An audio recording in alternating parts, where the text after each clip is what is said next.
عليكم ورحمة الله وبركاته. بسم الله الرحمن الرحيم. الحمد لله الذي هدانا لهذا وما كنا لنهتدي لولا أن هدانا الله، حمدا كثيرا طيبا مباركا فيه. الحمد لله عدد خلقه ورضا نفسه وزنة عرشه ومداد كلماته. الحمد لله كما ينبغي لجلال وجهه وعظيم سلطانه. اللهم صل وسلم على عبدك ونورك سيد المرسلين، إمام المتقين، أمير الأنبياء، سلطان الأولياء، سندنا شفيعنا مولانا محمد النبي الأمي الأمين، وعلى آله وأصحابه وأنصاره وأتباعه أجمعين. لا أسألكم عليه أجرا، إن أجري إلا على رب العالمين. اللهم وفقني لبيان ما يحتاج الحاضرون إليه وما يصلح أحوالهم. إلهي أنت مقصودنا ورضاك مطلوبنا، فأعطنا كلنا محبتك ومعرفتك. بيك الله تبارك وتعالى همّا نذن طاعات عبادت لنذي salih amallarınızı Huda için oturuşuklarınız ve muhabbetleriniz, duayı hayırlarınız, lütfu keremi bile kabul edip de hemmenize ilun içeriğiniz, dosyarınız, kavmi hişiniz, inatağınız, oğul gıydınız, dünya ve ahiret saadet gönenmek yüzü aklık besin inşallah. Huday Teala yurdumuzu parahat edip, vatanımız emniyet bolup, ulamalarımız ve milletimizin ağdı birliğine, dinimiz, dünyamız abatlıkta, içerdaşarlığı bilen muhabbette yaşadık inşallah. Gözümüzün nuri, başımızın tacı, rahmetul lil alemin, Muhammed Mustafa sallallahu aleyhi ve sellem 59. yaşında Mekke-i Mükerremen düğübüne varıp umre edecek deyip ihram mağlap Hudeybiye diyen yerde 2000 oğulay sahabaları bilen barıp düştü. Geçen heftelerde pek Allah'ın koklumögü bile gurrunların bir miktarı geçti. Mekke-i Mükerremen kafirleri Peygamberimize hey sefir iyi verdiler, adam iyi verdiler. Ne deyip gelirliğini bilip Mekke'nin adamları, Mekke-i Mükerremen kafirleri bütün Arap bir gurrunu der ki Muhammed aleyhissalatu vesselam zor bilen girdi. Oham Mekke'nin adamları hor oldu deyip şol attan bir utanıyas deyip Peygamberimizi salacakkadan umre etmek için. Hulasa 3 nefer ara düşüpti, 4. nefer ara düşüğü şon şuun kurrun şon iyiydi inşallah. Ama 4. ve ahirki Mekke-i Mükerremen iyi veren adamları Urvah diyen adam, beter bir kohnekar, beter bir zeren, tizhuş adammıştı. Başka yurtlara da sefere giden adammış.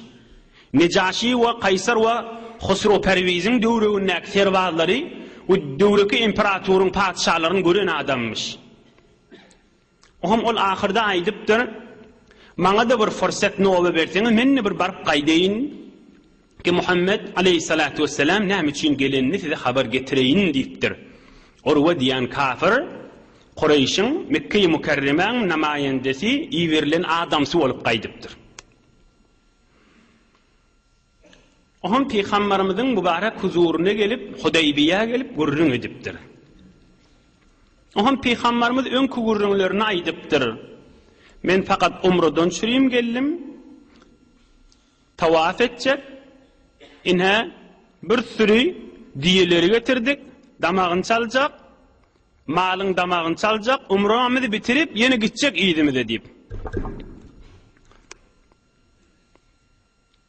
Ohum Urva bir kef aydıptır.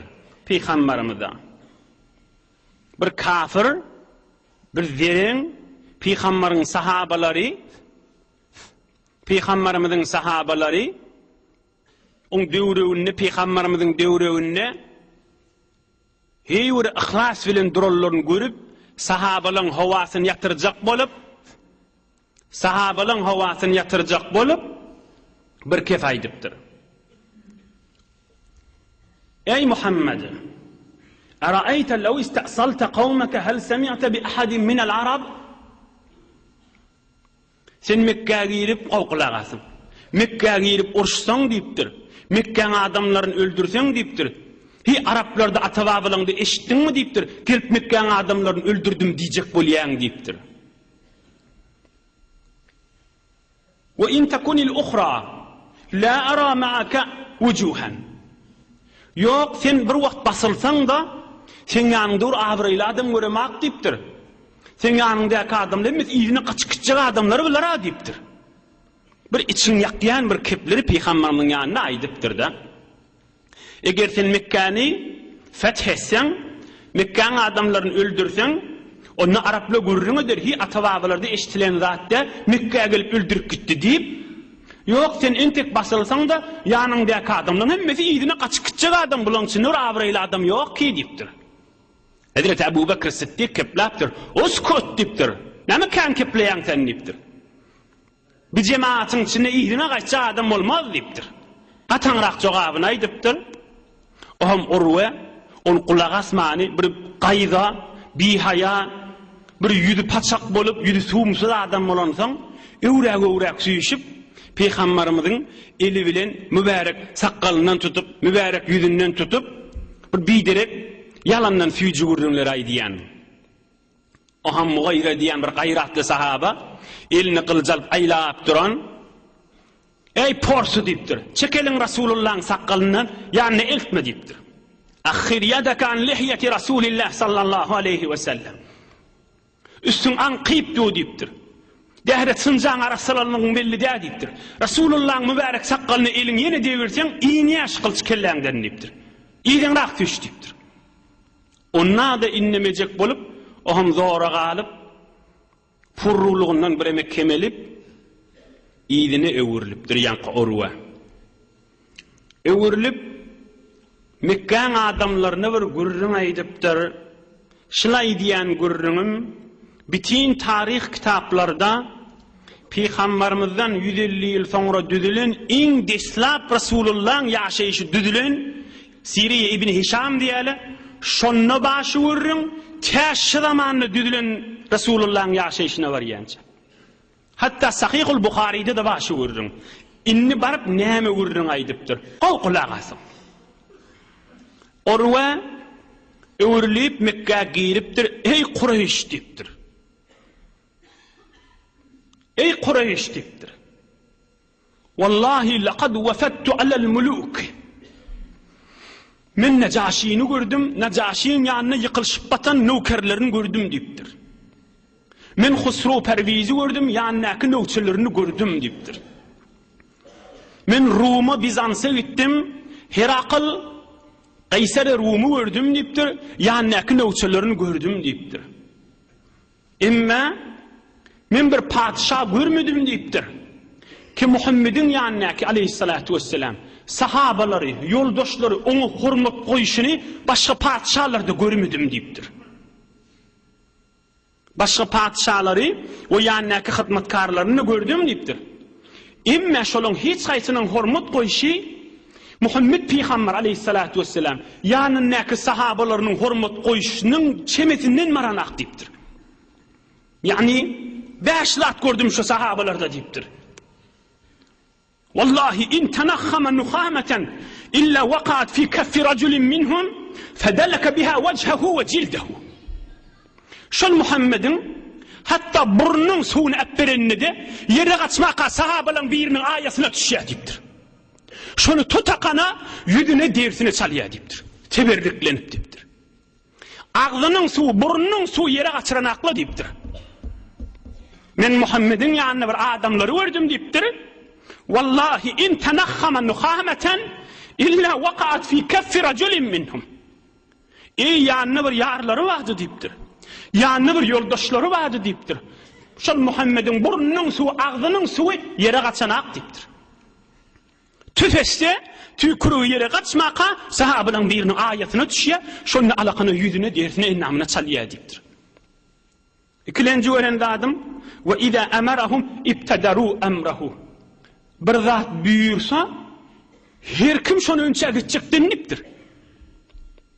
Her kim şunu önce gidecek deniptir. Üçüncü ve izâ tevazza kâdû yaqtatilûne alâ vazûhi.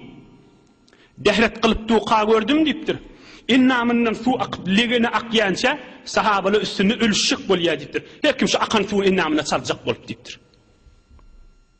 İnnamından akyan su ligine akyan suyu üstünü ölüşacak bolya diptir. Yani nihayet hümmerlik bolya şol su alıp innamına çalya ve eğer şu eli yetmese de kaptılnakin innamından öyle alıp bedenini çalyanı gördüm diptir. Sen innamına degenler getir bärik dip on elinden alıp innamına çalya diptir. Dördüncü ve izâ tekelleme hafazû asvâtahum. Şol Muhammed aleyhissalâtu vesselâm keplemeni duranna hümsümlük bolya hiç kim keplana kulağası oturuyor diptir. Beşinci ve mâ yahuddûne ileyhin nazara ta'zîmen lehu. Çüycürüp gözü bilen korkacak yanak bolup Peygamber Muhammed'i gözlemeye diptir. Edep bilen güler yüz bilen yüzün ve oturuyor diptir. Men nazarıma diptir. Eğer cin orta düşse bizim hatar düşüyes biz diptir. On yanındaki adamlar gören olsanız diptir. وَقَدْ عُرِدَ عَلَيْكُمْ خِطَّةُ رُشْدٍ فَقْبَلُوهَا كَذَا فِي السِّيرَةِ الْحَلَبِيَّةِ رواه الإمام البخاري في كتاب الشروط. Men size o yola aytdım diptir. Ceng meydanı girilmese gav diptir. Bir qisqacık ders aydıp üstünden geçeyle. Ey mümin Müslüman doğalla. Akıllan fikirlen köfelin zamanında yaşayan imanlı doğalla. Her kim öz bileninin iyidine düşüp İnsan ruhaniyetini ve nuraniyetini yitiren zamanında yaşayan mümin Müslüman oğalla. Olan muhabbetini gör. Olan Peygamberimize hürmetlaşını gör. Edip teberriklenip duruşunu gör. Peygamberimiz olara hey nädir otyňyz diýmendir. Bizleri olsa bu perest hesap bolarsyňyz diýmendir. Bizleri etýän işiňiz amal-ı şirkidir. Müşrik bolarsyňyz beýseňiz diýmendir. Bizleri hurafazatlar etmeň diýmendir. Bizleri qulub etmeň hatdan aşyrmaň diýmendir. Näme ötüşdiripmäňiz diýmendir. Beýseňiz azarsyňyz gumra bolarsyňyz diýmendir. Gülüpçük oturýanmyşdyk arasynda Resulullah jan. Sahabalarynyň şu ýagdaýyny görüp gülüpçük oturýanmyşdyk. Gülüpçük oturýanmyşdyk. Sallallahu aleyhi ve sellem. Sahih hadis. Sahabadan bir aydan kefi var. Resulullah janın muhabbeti vardı. Şonu okuyup iýine alyp gitjek görüň. Jaa raculun ila Rasulillah sallallahu aleyhi ve sellem faqala ya Resulallah mata as-sa'a. Bir wagt sahabaly otiqa bir yerden bir adam musulmanmış gelipdir ya Resulallah kıyamet haçan bolýar diýipdir. Aham Peygamberimiz aýdypdyr we ma a'datta lis-sa'a. Kıyamet haçanlygy bilen sen näme işiň var diýipdir. Kıyamada näme teýýarladyň şonu görüňe diýildi diýipdir. Aham ol adam aýdypdyr hubbullahi taala we rasulihi. Men kıyamadyma teýýarlandım men yüreğim Allah Ta'ala'nın muhabbetinden dolu ve Resulullah'ın muhabbetinden dolu. Şuna kıyametıma alıp baryaniptir. Peygamberimiz näme diptir? Fe inneke ma'a men ahbabta. Hadisun sahih. Peygamberimiz aýdypdyr, şo muhabbetin menen gidibe kıyamatta Allah ve Resulü bile de bolarsyň. Kimi gowursaň şoň menen nersiň dipdir. Kimi gowursaň şoň menen nersiň dipdir. Peygamberin hadimi Hazreti Enes näme diýär? Fema farihna ba'da'l islami farahan ashadda min qawli an-nabi sallallahu alayhi ve sellem fe inneke ma'a men ahbabta. Biz musulmançylykdan soňra iň begenen zadymyz Peygamberin ýanky kefi dipdir. Musulmançylyga begenýäs dipdir. İslam dinini begenýäs, kalbimizde iman madygyny begenýäs dipdir.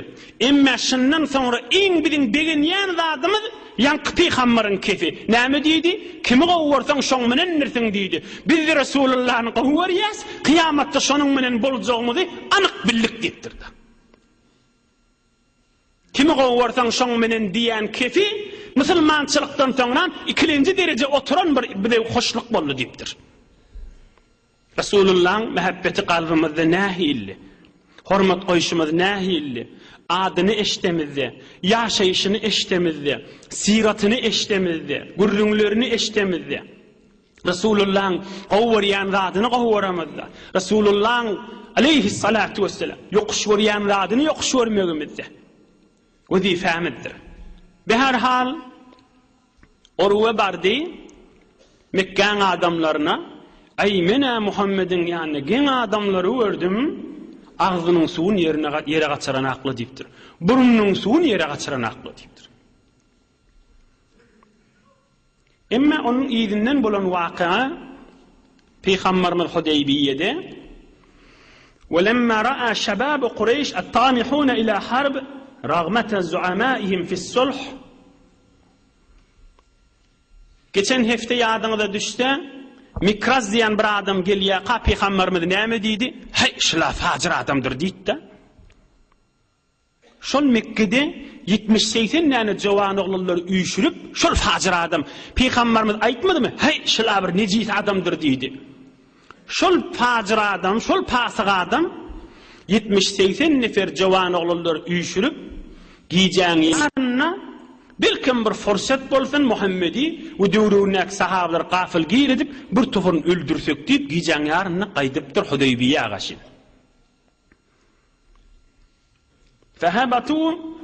فهبطوا من جبل التنعيم ليجدوا منهم غرة. Bir sahabadan yatyp durarlaryny görse bir neçesini öldüräsek diýip dağdan inip gaýtypdyrlar giýjäň ýaryna.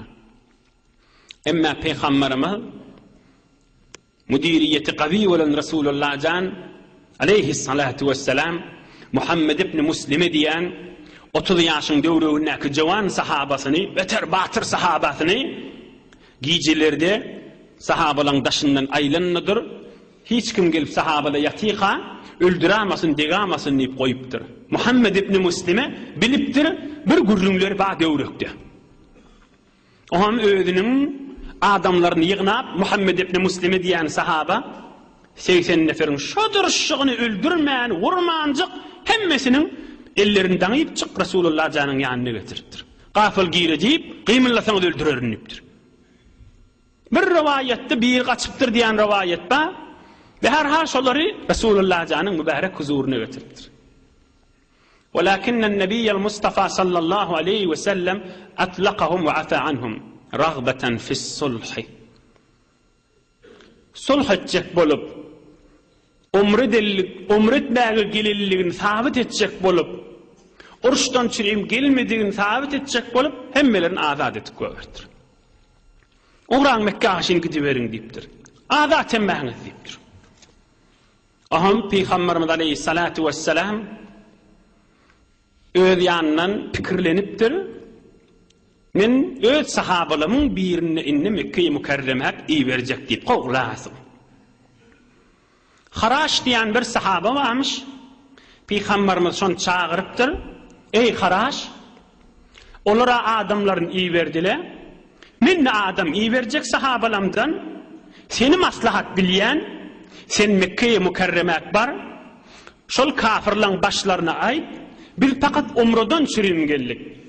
Qıtal üçün, uruş üçün, jeň üçün, savaş üçün gelemizak dip, sen bir tarapdan namaýanda bol, bir iýbiren adamyz bolla bar sen dipdir. فلما دخل خراش مكة المكرمة عقرت به قريش وأرادوا قتله فمنعهم الأحابيش. Yankı Kharaş radıyallahu anh Mekke'ye mükerreme girinde mun diyesini yaralap, bıçak bilen, qama bilen diyesini yaralap özünü öldürecek bolupdyrlar. Oň bir tofar Mekke'ň döwründäki kafirler Qurayş'a ijazat bermeýändirler, öldürtmeýändirler. Oň Kharaşyň özüni horlap Mekke'den gowup goýberdirler Peýgamberimize gaşy. Oň Kharaş öwrülip Resulullah janyň ýanyna gelip diýäni şeýitdiler, meni öldürjek boldylar, emma döwründäki adamlar, Qurayşyň döwründäki taýfaň adamlary öldürtmediler diýipdir. Oň Peýgamberimiz aleyhissalatu vesselam ýene bir pikirlenipdir. Ýöne bir gysgaçyk bir ders inşallah işdämin uzakrak gurrun edmeli bolýas. Ey cemaat, ey musulman dogallar, umradan çürüm bolup duran kynçylyk gaşy. Ne kadar bular bir ibadattan çürüm kızgınlıkları varmıştı. Ne kadar ibadeti yerine getirmeye germromiştikler. Ne kadar canı bilinmiştikler. Şimdi hal ilhuni gözlek görün, dünyasından çürüm ne kadar kızgınlık bolýar, azıcık peydasından çürüm uykusundan galýar, azıcık dünyadan çürüm ne kadar zahmetler çekýär, horluklar çekýär. Ol sahabalar dinden çürüm şijiremiştikler, imanından çürüm şijiremiştikler, ibadattan çürüm şijiremiştikler. Ne kadar ibadattan çürüm qaýym milletmiştikler. Ne kadar Hudaý Taala häzir farz etmedik zady haşa. Umru diýerleri Hudaýyň bir farz edip buyuran zady däl. Edip bilen qaýym durşularyny ibadeti yerine getirjek bolup bir kafirin arasına bir sahabany beripdi wa Rasulullah jan. Onu horlak goýberdirler. Peýgamberimiz näme etipdirini maslahatlaşyp gaýta ýene birini berjek dipdir. Himmete bak, gaýrata bak. Bir ibadatdan çürüm Hudaýda buyurmandyr, farz etmeýändir. Ay bolmady da bähit bolun Allahu ekber dip ýygyny öwürlämaly da, öwürlän akla. Bin rahati ibadatan batil edin aklar, bin rahati iyidine qaydan aklar. فأراد رسول الله صلى الله عليه وسلم أن يرسل سفيرا آخر. Başka birini iyi verecektir Resulullah can. Hazreti Ömer el-Faruk radıyallahu anh'a maslahatlaşıptır. Yeni birini iyi verecektir. Hazreti Ömer el-Faruk radıyallahu anh aydıptır. İn ahbabte ya Resulallah dakhaltu aleyhim. Walakin adulluka ya Resulallah ala raculin a'azza ve aksara aşireten ve amna. Ya Resulallah, maňa gitdiysen gideyin dipdir. Ýöne menden taýfasy kärrek, menden awryrrak şwarada, menden daýawrak baranna kefin kulak asıljak adam men nazarıma Hazreti Osman gaw dipdir. Sen maslahat bolsa şonu iyi berseň nähilli ya Resulallah dipdir. Peýgamberimiz gaw maslahat dipdir. Osmany bereýil dipdir. Aham Hazreti Osman Affan Hulafai Raşidinin üçüncüsü şonu çağırıpdır. Aham Resulullah can aýdypdyr: "Ya Osman, ilhab ila Qurayş فأخبرهم أن لم نأتي لقتال أحد." Yan Kharaşy öldürecek bir goýberdiler. Şoň ýygy abi. Osmanyň başyna näme düşýär belli däl ha. Yani Resulullah jan Hazreti Osmana bir gurrunlary aýdmaly bolýar. Yani sen git ýydimde men ba, o dogalam ba, o arkan Allah diýmeli bolýar. Yani sana da dega asala men bararyn diýmeli bolýar. Ey Osman, sen ne bar Qurayş'a dipdir. O şolara aýyp, biz jeň üçin gelimizde umra etmek üçin geldik dip. Ve innema ci'na ummaran. Bir taq ziyarattan çürüyüm geldik. Beytullah'a, Beytül Haram'a tavaf edecek, mallamızın damağını çalacak, saçımı sıyıracak, gidecekten oham deyip, şunu ayet senliktir. فخرج عثمان رضي الله عنه حتى أتى قريبا من مكة المكرمة. Hazreti Osman baş üstüne deyip uğra verdir. Mutlaka canını ortaya koyup uğramalı veliye ha. Mutlaka. Ben öldürürlü deyip uğramalı veliye. Aham Mekke'ye mükerreme kaşın Hazreti Osman uğraptır. Umre eda etme için ha. Sünnet bitirmeden için sünnet kişisel divayda maka. Yöne farz değil, vacip de değil. Hazreti Osman uğraptır. Mekke'ye yetmeke kan Kureyş oturanmıştık. Yöne ulukan başları içinde yokmuş. Ey Osman yine geliyen deyiptirler. Hazreti Osman sayraptır. Meni Resulullah iyi verdi. Yed'ukum ilallahi azza ve celle ve ilal İslam tadkhuluna fi'd-din kaffah. Meni Resulullah size iyi verdi. Siz Allah'a ve Allah'ın Resulüne ve dinine sizi çağıryan niptir. Siz eğer inlemeseniz de Resulullah'ın horlasanız da Huday dinini kaldıracaktır. Resulullah izzet verecektir. İyidini versene anay. Ve ukhra takuffuna ve yeli hâzâ minhu gayrukum. Hiyal etmeyin deyiptir. Fikrine de daha gelamasın. Muhammed'i kovanınız veren başka millet innemer mi kadip. Muht nığmatı elin verdiğiniz olur deyiptir. Qayta okuyayım. Ve ukhra takuffuna ve yeli minhu hâzâ gayrukum. Yani kovanınız bilenne, Mekke salcakka deyip duranınız bilenne, sizden başka kişiye olur ha Muhammed Peygamber deyiptir. Aleyhissalatu vesselam. Sizden başka kişiye olur deyiptir. Nığmat elinizden gideni olur deyiptir. İnnel harbe kad nehakathum. Cenetcek, ölüşecek deyip dargadınız ki siz deyiptir. Ulukan batırlığınız, ulukan yaşullığınız, yalandan cenetcek deyip helak bol küttele deyiptir. Näme dol urşak deyip baňyz. Dol savaş gerek deyip baňyz. Aham olar aýdypdyr, bu wurjunlar odaly eşitdik öwürliýdiňe. Oşa Muhammed'e de aýt, biziň üstümizde zor bilen giramaz deyip aýdaga deyipdirler. Aham Hazreti Osman şo kef eşdenne kafirliň içinde bir turakana ey Osman deyipdir. Olan kefini kulak asma deyipdir. Ol Hazreti Ömer'in beren maslahaty orta düşüp barýar hande. Yer deyiptir. Men ödüm deyiptir. Sen öldürecek bolsalar men üstümden geçmeli deyiptir. Sen be her hal bir haber getirdin. Yer Kureyş'in ulukan başlıkları da eşittir şikefi deyiptir. Muhammed'in evine tutuyup Mekke'ye mükerremen şu vakt kafirlan başlarına Resulullah'ın haberini yetirmeyip iyi veriptir. Alıp gidiptir yanının. Yeke öylerine varıptır, üstülerine varıptır. Hazreti Osman, men Resulullah'a iyi verdi. Biz fakat umradan çürüyüm geldik, ziyaretimi dedik gidecek deyip. Hemmesi aydiptirler, inne Muhammeden sallallahu aleyhi ve sellem la yedhuluha ebeden aleyna. Bizim üstümüzde Mekke girer mukadimesin salmayat deyiptirler. Aham, Hazreti Osman radıyallahu anh, başka bir mesuliyetleri var, şuna çörgüşüye hadir ona girmeyli. Yankı dersi bir kamilleyliğin. Nämeden çürüyüm şey? Sünnet bilen umrani eda etmeden çürüyüm. Ne kadar sefirler arada gelip be. Ölüm urş bolacak boluti. Ayaşı yağdayları, hususen cavan dost.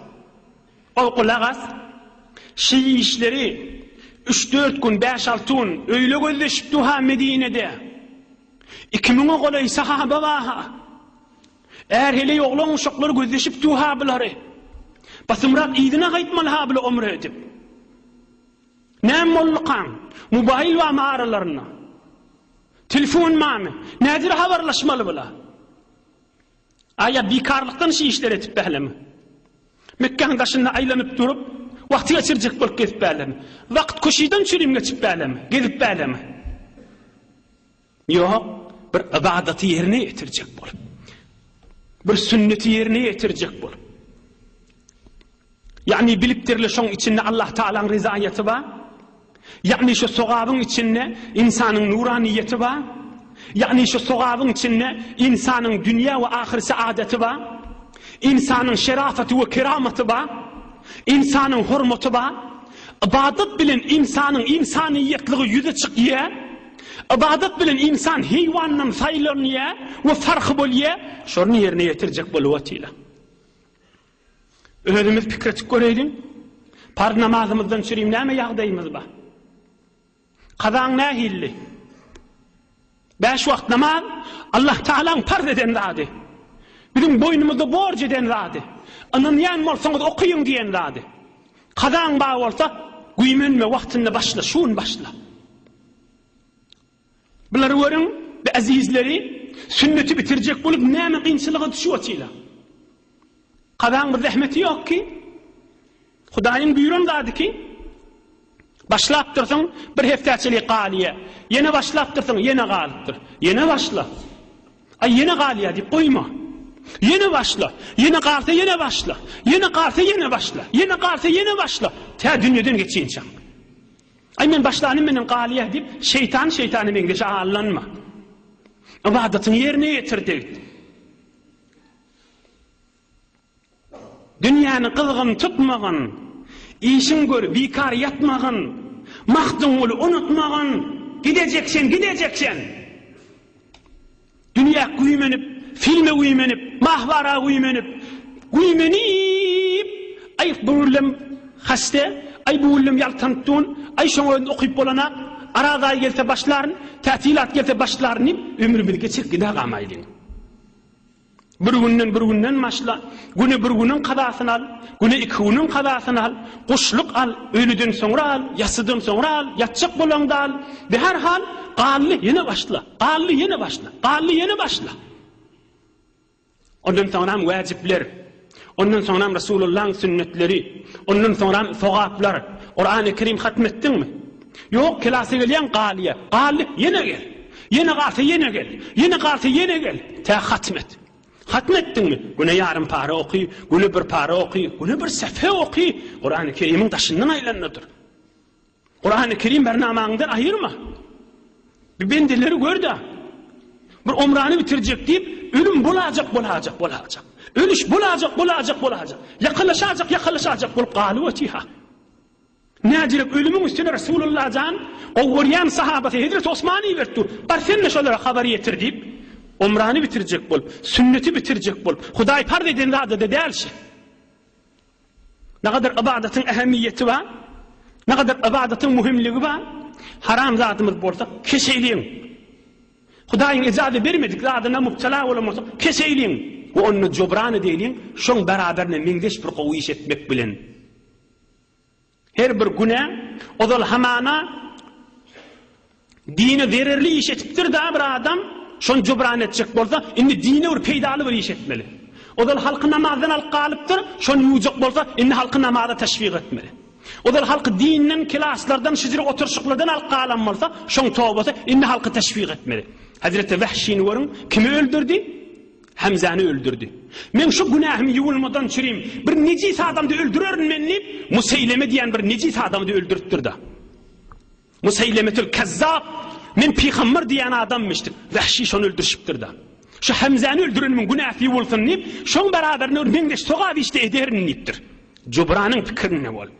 Dinin pikirine bol, nurun pikirine bol, öd ruhaniyetin pikirine bol, öd şerafatin, Allah Ta'ala'n ýanyna izzetin we keramatin pikirine bol. Ibadat diýäniň insany nurdur, ibadat diýäniň insany rahatlykdyr, insany ýeňillikdir, dünýesine, kabryna we kıyamatyna. Näjire jowan oglanlar gelip gözünden ýaş akdyryp ağlapdy. Bu näme ağlayan diýende, ahunjan meselen aradadan önçek, arada aýlarda namaz okuýýadim, ay diýen kefini gözde, namaz okuýýadim, ýeňlip gidip bädim, keyf etip ýaşap bädim, asmanyna gidip dünýäni keyf edip uçup gidip bädim. Emma namaz etberenim märi, innam janymdan bir zatda asylşypdy, meni basypdy, men bir ýeňillikden aýryldım, garaňkylyga düşüp, zindagimde lezzet ýok diýip aýdylýan gurrun dälmi megerşe? Namaz okuyan oğlan bir pikret gördün, birce namaz etberini, naga dünya şuna qaran qiriye, şol hiyalat değil, şol bir hakikat şol. Şol bir hakikattan anırraqta, haqırraq görürün şol. Persebuk davet, rehe bala konet, şon gelalut şol, gerani ha konet. Kuş diyenin qanatında hiç de yapışık değil olsa, qanatı salim olsa, asmana qaşı uçu verir. Ama qanatından bir zat asılsa, uçuşuk olsa başarmaz. Hiç yukarı gitip bilmez. Yukarı gitse de yine yere kaçar. İnsanın ruhaniyette, müdam asmallarda irtibatta bolmalılar. Hakıl vurrun, iman vurrun, din vurrun, aydılı oti, kadrini bilsen utarsın. İnsanın ruhaniyette müdam asmallar bilen irtibatlı olup durmalı. Emma günah, emma haram, emma abadet etbermek şuna asıl ye, sen iyi vermeye. Bir filmin başında, kompüterin başında, bir bidirek gülüşmenin başında bunu zınnan edip, dünyasından etberip, dünyasını saklap, ahirde kabrinin içine etber koyan zattır. Emma ibadet durşuna nurdur. İbadet gönülmektir. Hudayın huzuruna durup da Allah Teala'nın buyruğunu yetirmek, ibadet hala bedeni ibadet bolsun, hala mali ibadet bolsun. Zekat bolsun, garibin hakkı, doğuncunun hakkı yerine yetir. Hukku etme. Kaçalga tapma, yerine yetir. Näme dip beyle, näme beyle dip günüm güymeme. Şu insanlardan ders alayım, şu şiir mertlerden ders alayım. Ne kadar ibadetlerini, umrani yerine getirecek bulup, cinler turacak bulup Emma Resulullah can onu edep bilen, hormat bilen, Mekke'nin hormatını saklap, Haram-ı Mekke'nin hormatını saklap, ölüşü eltmeyecek bulup, sefirler eltip, Hazreti Osman'ı eltip, bar düşündürsene, bar aysana, biz ölüşü için elimiz deyip, ne kadar fikirler ediyorti, ne kadar hakıllar ediyorti Resulullah can sallallahu aleyhi ve sellem adada halkı. Canımız kurban olsun Resulullah can'a. İnhe ibadetten şeyin bolup duranlar. Sahabalar da yanına kirplemeli edip bilci otuyla. Ya Resulullah näme boldy? Bir umru deyip qaytdyk. Bir yana belli bolmady diye ya qaydeli ya gireyle. Eger diyen haklı bir kefi. Gözleşip durdu Resulullah canın ağzını. Näme boldy umru deyip qaydanamadı. Diyen haklı. Resulullah can hızalatı koyan haklı. Utandıran haklı. Oğlum uşaklarda gözleşip otuyum Medine'de. Onlardan haber hatir de yok, onlardan bulardan haber hatir yok. Duruşuna ders alacak adama. Ders almayacak, bıdaktır ehemmiyet vermeyeninki de geçik gider, alacağınki de geçik gider. O her kimde öz pehaline uğradı, tafık diyence dünyadır bey. فَلَمَّا فَرَغَ Osman radıyallahu anh min tebliği risale. Ohum Hazreti Osman, Resulullah canın buyruğunu bitirip olandan sonra, hiç kim kefini kulak asmadı da, bana aydıptırla, ey Osman, hala Kabe tavaf edecek bolsan adat deyiptirle. Sana icazı veriyaz, tavaf edağa deyiptirle. Sana ruhsat, tavaf edağa deyiptirle. Hazreti Osman näme deyiptir. Ma kuntu li afal, hatta yatufa bihi Resulullah sallallahu aleyhi ve sellem. Resulullah canına tavaf etmesi Kabe'nin düğünü barar mıkam ben deyiptir. Resulullah gel tavaf etmese Kabe'nin düğünü barar mıkam men niptin? Edip koyuşlarını gör. Din, Huday, Peygamber näme diyerligini mağzına düşünen insanlar bilir. Qabığına saklanmayanlarla, mağzına giren adamlar bilir. O sahabanın arasında da gurrun oluptur. Ya Resulullah, Osman tavaf edip keyf etip birindir deyip. Resulullah can näme deyiptir sahabalarına. Ma azunnuhu tafa bil beyt. Men Osman'ı tanıyışıma göre tavaf edin nedir diyen mene şonu deyiptir. Yani öyle aralarını gurrun oluptur da. Hazreti Osman'a tavaf etmeyeni du. Bellidir Resulullah can sahabaları bilen gurrun oluptur. Tavaf edip keyf etip birindir deyip. Resulullah can aydıptır. Ma azunnuhu tafa bil beyti. Velev mekede kada ve kada seneten ma tafa hatta atufa. Men Osman'ı tanıyışımdan 100 yıl kalsa da şatada tavaf etmer. Men önçak tavaf etmesem deyiptir. Mena şeyle tanıyan Osman'ı deyiptir. Neçe yıllarca kalsa da men tavaf etmesem tavaf etmer deyip tanıyan deyiptir. Hazreti Osman tavaf edecek değil deyiptir. Kabe'nin düğüne varacak değil deyiptir. Evvel Resulullah can geçer, men ne iyini şükür derim deyiptir. Berekallah, radıyallahu anh. Hayratı var, edibi var. Geçip bariyas dayanı üstünden. Oham Resulullah'dan Hazreti Osman'a odal aydıptır. Mekka varsan, ol iyi verilmeyen yatan bir neçe garip sahabalar baha hadir de Mekke'de. Şolara da men taraftan salam getir, Hudeybiye'de düğümümüzde düğünleyip haber ver deyiptir. Oham Hazreti Osman, şol Mekke'de yatan, zecrin öteğinde yatan, Medine uğrudulman, esir edilip saklanan sahabaların yağlarına barıp, Resulullah'ın salamını getirip, ay düýbe geldi, Resulullah salam aytdy, inşallah basımlıkta Mekke'de fetih bolar, gözdeşi verin deyip, boşlukta aytýan dipdir Hazreti Osman. Olar da aydypdyrlar, Resulullah'a bir taraftan salam aytdy. Resulullah'a bir taraftan salam ayt, umidimiz kan dipdir. Mekke'nin içindeki icizinanna yatan musulmanlar. Hudaýdan umidimiz kan dipdirler. Ol Allah Taala ike Muhammed Peygamberi Mekke'nin düýbünni gondurdy, Mekke'de de gondurar inşallah deyip bir tarafa ayt bille umidimiz kan dipdirler.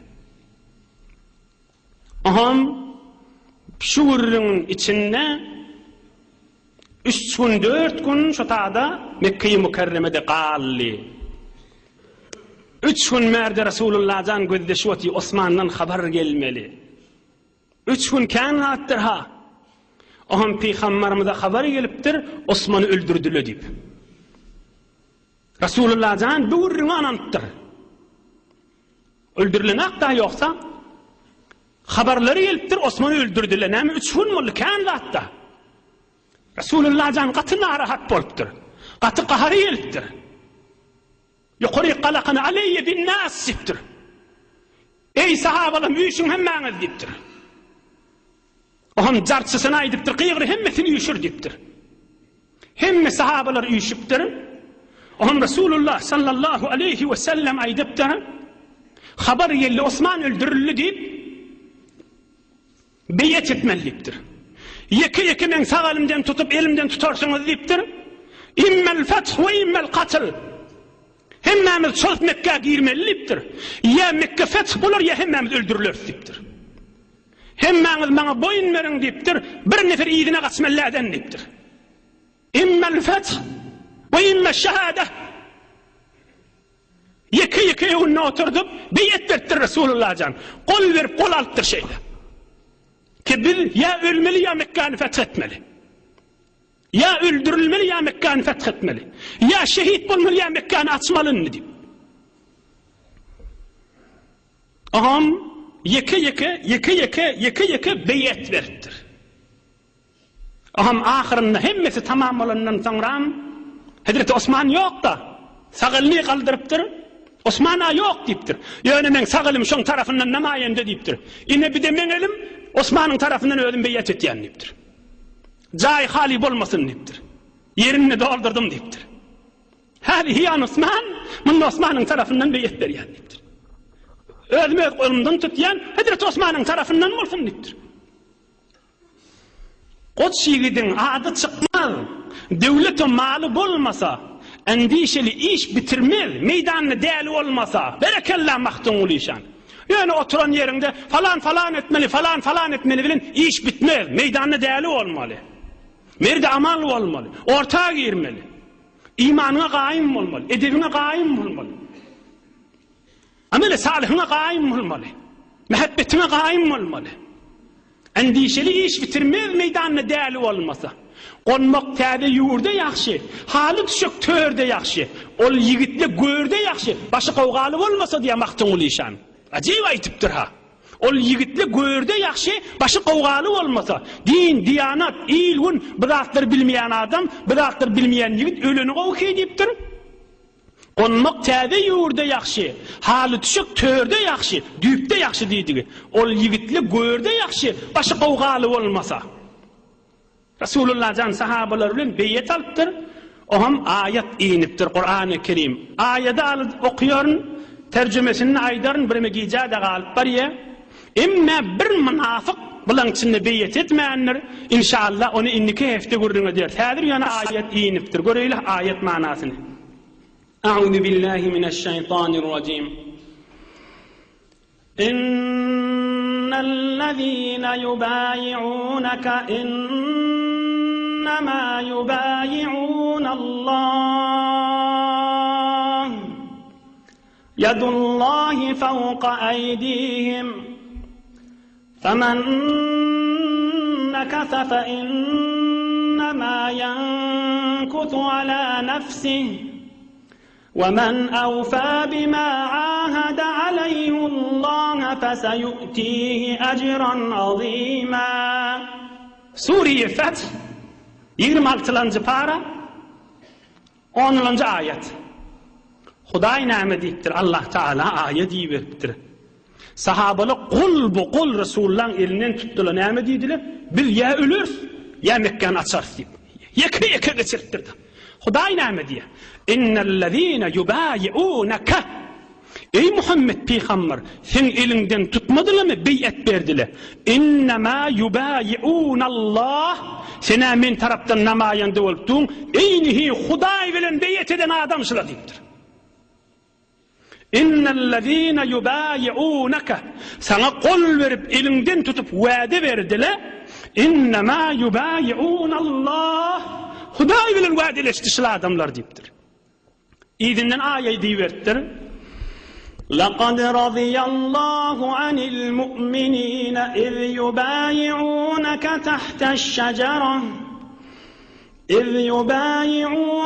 تحت الشجرة فعلم ما في قلوبهم فأنزل السكينة عليهم وأثابهم فتحا قريبا. Allah'ın kelamı şey. لقد رضي الله عن المؤمنين إذ يبايعونك. Ey Resulullah, sen elinden tutup ya ölür ya Mekke'ni açar diýdiler. Şolardan men razı boldum ayda şolara diýipdir. Resulullah janna aýdypdyr. Hemmäňiz gönje jenneti diýipdir. Bir nefer gally beyet etmäni, on inşallah inniki hefte Hudaý köklediginden hyzmatyňyza ýetirer. Allah Taala iman abrydan aýyrmasyn inşallah. Gijä dagal 5-10 laga gijä galyk Hudaý izzetini artdyrsın. Dermanlar bu gurrunlardan çürüyüm birime gijä galmakda. Mescidin içinde Resulullah'ın gurrun kamil bolmadan çürüyüm. Allah Taala kalplaryňyzy, ýüzi gözleriňizi nuru imandan doletsin inşallah. Allah Taala ýurdumyzy parahat edip, watanymyz emniyet bolup, ulamalarymyz we milletimizin agzy birligine serbulent ýaşaýlyň inşallah. Bir alham, 3 kul huvallah, Suriye Felaq ve Nas goşup okuyaýyn. İlgun watanymyza doga eder inşallah. Okuýberin.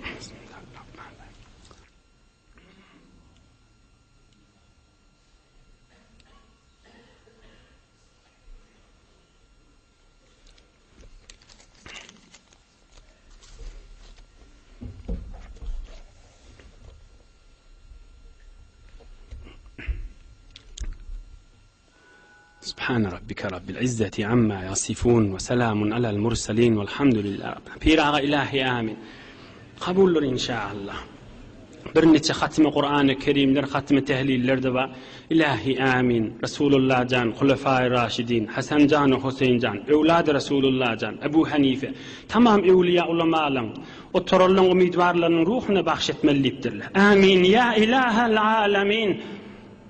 İlahi amin. Parahatçılık bolsun, ağzı birlik bolsun. Mescid medreselemiz yürüyüp dursun, emniyet bolsun. İlahi amin. Amin can Hudaý.